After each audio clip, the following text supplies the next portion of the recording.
ನಮ್ಮ ನಿರೀಕ್ಷೆಗೂ ಮೀರಿ ಜನ ಅಭಿಮಾನಿಗಳು ಸೇರಿದರು.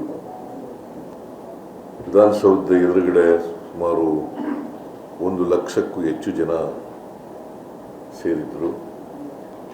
ವಿಧಾನಸೌಧದ ಮುಂದೆ ನಡೆದಂಥ ಸಮಾರಂಭದಲ್ಲಿ ಯಾವುದೇ ಅನಿರೀಕ್ಷಿತ ಘಟನೆ ನಡೆದಿಲ್ಲ, ದುರಂತ ನಡೆದಿಲ್ಲ.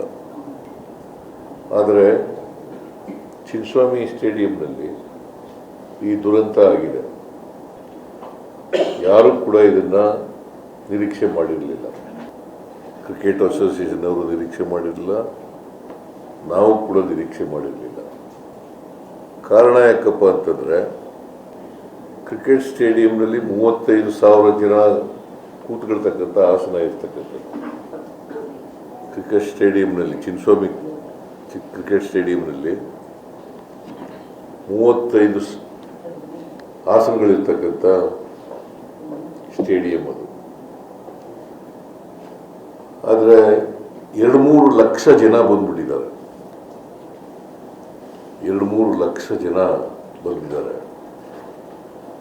ಮತ್ತೆ ನಿನ್ನೆ ಮ್ಯಾಚ್ ನಡೆದಿರೋದು ಸಾಯಂಕಾಲ, ನಮಗೆ ಬೆಳಿಗ್ಗೆ ಇದನ್ನು ಮಾಡಿರ್ತಕ್ಕಂಥದ್ದು ಕ್ರಿಕೆಟ್ ಅಸೋಸಿಯೇಷನ್ ಅವರು.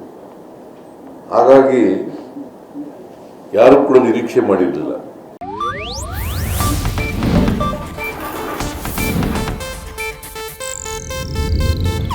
ಇದು ಏಷ್ಯಾನೆಟ್ ನ್ಯೂಸ್ ನೆಟ್ವರ್ಕ್ ಪ್ರಸ್ತುತಿ.